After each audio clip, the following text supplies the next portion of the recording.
Panorama group, जो सोचता है वो करता है। श्री वीरेंद्र सचदेवा जी मेरे सांसद साथी और दिल्ली के वरिष्ठ नेता, जिन्होंने दिल्ली विधानसभा में भी लगातार आम आदमी पार्टी के खिलाफ आवाज उठाई, सच को जग जाहिर करने की कोशिश की, ऐसे श्री रामवीर विधोड़ी जी, हमारे मीडिया प्रभारी, जो समय समय पर आपसे हमारी मुलाकात खुद ध्यान करके करवाते हैं कि ये बात लोगों को जरूर पता चलनी चाहिए, श्री प्रवीण शंकर कपूर जी और आप सब साथियों, इस समय दिल्ली को आपकी सख्त जरूरत है। दिल्ली को आपकी सख्त जरूरत इसलिए है कि सच लोगों तक पहुंचना चाहिए। हमने ये देखा कि कई बार हम मान लेते हैं कि लोगों को पता होगा, लेकिन इन 10 साल में एक अलग तरह की राजनीति ने दिल्ली के अंदर प्रभावित किया है और हम सबको मानना पड़ेगा कि उन्होंने इस बात को साबित किया कि जब तक सच घर से निकलता है तब तक झूठ पूरी दुनिया घूम लेता है। आप वो साथी हैं जो जागरूक प्रहरी हैं और इस लोकतंत्र के चौथे स्तंभ हैं। दिल्ली को राजधानी होने का जो गौरव मिलना चाहिए, पिछले 10 साल में हमने दिल्ली को राजधानी छोड़िए एक नॉर्मल स्टेट से भी नीचे जाते हुए देखा है। मेरा आप सब साथियों से निवेदन रहेगा कि आप लोग जिन बातों को यहां से उठाया जा रहा है, अगर आपको लगता है कि हम सच बोल रहे हैं तो आप हमारी आवाज में अपनी आवाज मिलाइए। कुछ बातें जो आपके सामने साफ करनी बहुत आवश्यक है, क्योंकि जिनके लिए भ्रामक स्थिति दिल्ली में बनाई गई है, उसमें से कुछ बिंदु मैं आपके सामने रखना चाहती हूँ। सबसे पहले लैंड एक्विजिशन एक्ट 1957 है और 1957 से लगातार अगर हम देखें लंबे समय 2014 तक कांग्रेस ने लैंड एक्विजिशन एक्ट के अंदर ही दिल्ली की डिफरेंट प्रॉपर्टीज को डिफरेंट टाइटल्स के अंदर रजिस्टर किया गया और उनके लिए नियम बनाए गए। 2014 में जब से हम आए हैं, हम इस बात को देखकर हैरान हैं कि अलग अलग मार्केट के ऊपर अलग अलग रूल लगते हैं और उन रूल्स को फॉलो करना संभव नहीं होता अगर जब हम उनको फ्री होल्ड करना चाहते हैं, रेगुलाइज करना चाहते हैं। लेकिन मैं आदरणीय प्रदेश अध्यक्ष श्री वीरेंद्र सचदेवा जी का धन्यवाद देना चाहती हूँ कि लगातार इन विषयों को एक सिरे से उठाकर सुलझाने की कोशिश की जा रही है। तो ये मेरे जो व्यापारी साथी हैं, जो मार्केट है, उनके लिए हम एक फॉर्म पे काम कर रहे हैं, एक हम तरीके से काम कर रहे हैं। मैं और रामवीर विधोड़ी जी हम देहात से आते हैं, तो मैं देहात के इश्यूज को यहाँ पर ज्यादा एक्सप्लेन करना चाहूंगी। 4 समस्याएं जब भी आप किसी किसान से करते हैं तो वो आपको बताते हैं।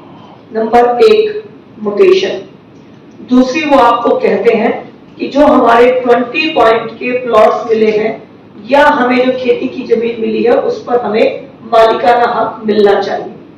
तीसरा, दिल्ली के देहात की एक समस्या है ऑल्टरनेट प्लॉट का मिलना और चौथी है उनकी लैंड पुलिंग और जीडीए पॉलिसी। ये 4 विषय हैं जिसके अंदर दिल्ली देहात उलझा हुआ है। लगातार हम लोग कोशिश कर रहे हैं। अब कुछ बिंदु जो मैं आपके माध्यम से रखना चाहती हूँ, लैंड एक्विजिशन एक्ट में सबको पता था कि दिल्ली को एक स्टेज पर जाकर गांव को भी अर्बन करना पड़ेगा। ये एक प्रोसेस है। कोई भी कॉलोनी एक लेवल से ऊपर जब उसमें बसावट होती है तो उसका रूल है कि उसको अर्बन करना पड़ता है। तो दिल्ली के गांव को अर्बन करने के लिए एक नियम था, लेकिन अर्बन जब डिक्लेयर हो जाएंगे, मास्टर प्लान में लागू होगा, उसके बाद म्यूटेशन कैसे होगी, इस प्रोसेस को कहीं पर भी एक्सप्लेन नहीं किया गया था। दूसरी बात, 20 पॉइंट के मालिकाना हक की जब हम बात करते हैं, 20 पॉइंट के 2 तरह की प्रॉपर्टी दी गई है। एक दी गई है एग्रीकल्चर लैंड और दूसरे दिए गए थे रिहायशी प्लॉट। जो एग्रीकल्चर लैंड है वो 2 कैटेगरी को दी गई थी। एक वो कैटेगरी थी जो SC ST हमारी जो रहती है गांव में उनके लिए थी, और दूसरा जो हमारे आर्मी, एयरफोर्स यानी किसी भी बैंक की जॉब से गवर्नमेंट के रिटायर होकर आए थे, उनको लैंड दी गई थी। इनको जब जमीन दी गई तो सिर्फ 5 साल या 9 साल के पट्टे पर दी गई। और कब दी गई? 20-25 साल पहले, 30 साल, 40 साल पहले। लेकिन उस पट्टे को, उस लीज को कभी भी रिन्यू नहीं किया गया। अब जब आज बात आ रही है तो इन सारे इश्यूज को डीडीए को, एलजी साहब को और मिनिस्ट्री को 1 to 1 हैंडल करना पड़ रहा है। यानी कांग्रेस ने जो बीज बोए थे उसके बबूल के पेड़ के कांटे अभी हमें काटने पड़ रहे हैं, उनको सुलझाना पड़ रहा है। म्यूटेशन का काम बहुत बड़ा काम था जिसमें आदरणीय लेफ्टिनेंट गवर्नर साहब ने फाइल साइन कर दी है और शुक्रवार से आने वाले दिनों में हर 12 गांव को एक बेस बनाकर वहीं पर गांव के अंदर जाकर तहसीलदार और एसडीएम बैठेंगे, डॉक्यूमेंट सबमिट कराए जाएंगे और वहीं से उन्हें उनका मालिकाना हक दे दिया जाएगा। तो म्यूटेशन की समस्या को खत्म किया। 20 पॉइंट ऑल्टरनेट प्लॉट, तीसरी समस्या। Alternate plot Delhi government recover करती है और फिर टीडीए अलॉट करती है। You will be surprise to know in 2013-14 के बाद जब दिल्ली में आम आदमी पार्टी से सरकार आई है, इन्होंने डीएम को ऑर्डर पास कर दिया कि आपको कोई भी प्लॉट नहीं देना है और डीएम ने लेटर लिख दिए जो अल्टरनेट प्लॉट के होल्डर होने वाले थे जिनकी रिक्वेस्ट पहले थी, आपको नहीं दिया जाएगा। लेकिन चारों तरफ हंगामा शुरू हो गया तो डीएम को कहकर वो लेटर रखे रह गए। मैं आपको कह सकती हूँ, आप चाहेंगे या डीएम से पूछेंगे, हम भी आपको प्रोवाइड करा देंगे। डीएम के ऑफिस में उन प्लॉट्स की कैंसिलेशन के सभी लेटर रखे हुए हैं। लेकिन ये बात भी ऑनरेबल एलजी साहब के सामने प्रदेश अध्यक्ष जी और हमारा जो डेलीगेशन है, हमने डिटेल से उन्हें समझाया कि कहां क्या इश्यूज हैं और जिनको समझकर काम शुरू हो चुका है। लैंड पूलिंग जीडीए, इसके ऊपर भी आपको पता है कि दिल्ली के अंदर रिसोर्सेज की बहुत लिमिटेशन थी। बीच में जो रूल पास हुए उसके ऊपर हमारे किसान भाइयों को कुछ सलाह थी, वो चाहते थे इसके अंदर चेंज हो, वो सजेशन दे दिए गए हैं और वो पॉलिसी भी अंडर प्रोसेस है। तो आज दिल्ली देहात की 4 समस्याएं जिसमें से म्यूटेशन, मैं धन्यवाद करना चाहती हूँ आदरणीय लेफ्टिनेंट गवर्नर श्री विनय कुमार सक्सेना जी का और प्रदेश अध्यक्ष जी का, जिन्होंने इस मैटर को आज दिल्ली को प्रधानमंत्री जी के जन्मदिन पर एक तोहफे के रूप में दिया है। प्रदेश अध्यक्ष जी के नेतृत्व में लगातार हम लोग एलजी साहब को अपनी रिप्रेजेंटेशन देते रहे। ये 12 सितंबर को है, उसके बाद हमारी 23 अगस्त को है। इससे पहले भी हम उन्हें मिलकर ये विषय बताते रहे हैं, जिसका एक हल हमें मिल गया है और बाकियों का भी जल्द मिलेगा। उसके बाद दिल्ली का एक बड़ा हिस्सा है, मैंने आपको अर्बन कमर्शियल मार्केट्स का बताया, गांव का बताया। तीसरा हमारा सेक्टर है अनऑथराइज्ड कॉलोनी।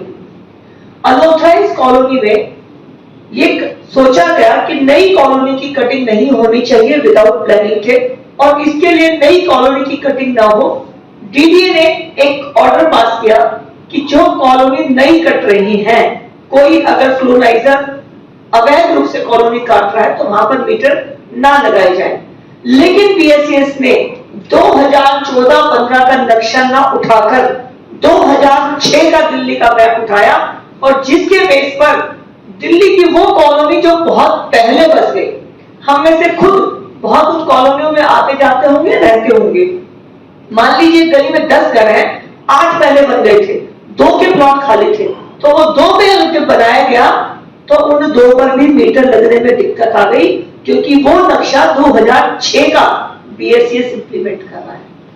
इस बात को भी आदरणीय प्रदेश अध्यक्ष जी और 7 सांसदों के डेलीगेशन ने मिलकर टेक्निकली ये कैसे गलत है, इस बात को एलजी सर को, बीएससीएस को लगातार हम लोग बता रहे हैं और अब चीजें काफी हद तक क्लियर है। और आने वाले कुछ ही दिनों में जो अनऑथराइज्ड कॉलोनी लाल डोरे के अंदर जो मीटर ना लगना, क्योंकि उनको कहा जाता था कि आप डीडीए से एनओसी लेकर आए, इस तलवार से भी दिल्ली के अनऑथराइज्ड कॉलोनी और लाल डोरे में रहने वाले हमारे परिवार के साथियों को, दिल्ली के निवासियों को राहत मिलने वाली है। आपके माध्यम से हम बताना चाहते हैं कि दिल्ली को पहले कांग्रेस और उसके बाद आम आदमी पार्टी कभी भी उन्होंने हैंडल करने की कोशिश नहीं की, इश्यूज को समझने की कोशिश नहीं की। विपक्ष में रहते हुए भी भारतीय जनता पार्टी के सभी कार्यकर्ता, नेता, और अब क्योंकि एलजी साहब इन सभी कामों में अपना पूरा समय दे रहे हैं, ध्यान दे रहे हैं, तो आदरणीय प्रदेश अध्यक्ष जी के साथ लगातार मिलकर हम इन इश्यूज को विदिन फ्यू मंथ में, कोई 15 दिन में भी हो सकता है, कोई 25 दिन में भी, लेकिन अगले 100 दिन के अंदर अंदर जो मैंने इश्यूज आपको बोले हैं इनको रिजॉल्व कर दिया जाएगा। और इसके लिए मैं आदरणीय प्रदेश अध्यक्ष जी का बहुत धन्यवाद करती हूँ। एक और इशू बहुत इंपॉर्टेंट है, ठीक है, थैंक यू।